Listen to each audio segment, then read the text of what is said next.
This was the day that we heard the buffalo herd come in, and we could hear lions crossing the water at the same time. Now, we live on the other side of the island, so every morning we have to cross a channel to get to basically our filming ground. This is way out in the drier part of the island where the flood water never gets to, and it's driving around just listening. Often the females will have their cubs on one of the drier islands. We don't use roads, so as much as possible, there are a few tracks around this island, but as much as possible we just drive off-road and go wherever we need to go. In some ways, environmentally, we feel that it's better to put one little car track through every few months over the same piece of ground than have a big road carved into the ground. So we're quite careful about, if we go into a situation like a buffalo kill, we want to go back there tomorrow, we don't use the same tracks so that we don't leave a road. Different vehicle, different smashed windscreen. Yeah, everything we need is in this vehicle. Actually, we can live in this vehicle for 10 days at a time, easily. And often I have to stand up, either sit on top of the roof or stand on my seat, just getting that extra height, looking out. And also we find that a lot of the time the animals alert us. If we hear various calls, alarm calls, then we go towards them. But Derek is often looking on the ground, looking for spoor print, and then I'm looking out more for a herd of buffalo, because normally when the herd of buffalo is out there, the lions will be very close by.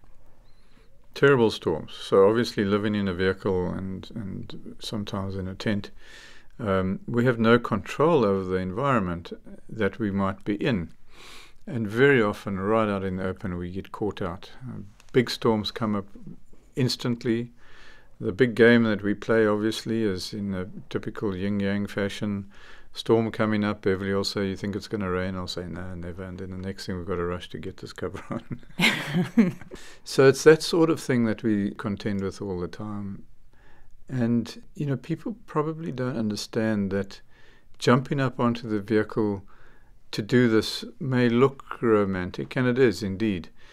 But for every jump up onto the vehicle, you slip off and crack your shin every now and again. And so for us, our lives are a sort of combination of heavy lifting and needing to be quite athletic to be able to do this live this life. And of course the challenge is always to get the canvas on, because it's really not about saving ourselves but about saving the gear. We've got a huge amount of camera gear in the vehicle with us at all times, and we have to keep it dry. But I know at this particular moment, as we were trying to bolt down the canvas, it would blow onto the other side and it would be whipping, either hitting Derek, and then I'd have to pull it back again. But at the same time, I was concerned about our camp, because our camp is canvas and it also needs to be closed down. So often you'd be out there thinking, my gosh, now what's going to happen to the camp? But you're not going to be able to get to it in time. So the ingredients that make up a fairly decent filmmaking team is resilience and a good sense of humor, I think. I don't think that there can be a better lifestyle in the world than this. It's just really the two of us living a romance, going out, being in paradise, coming across herds and herds and herds of buffalo, thousands of them, other animals, elephants, a lot of them. It's almost sometimes as if we're the only people out there and the first people out there. So to be exposed to that is really satisfying.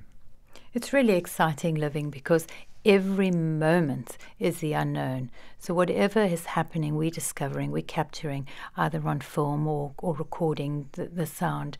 And so all of that is exciting. It's very hard to live an urban life when you have experienced total wilderness.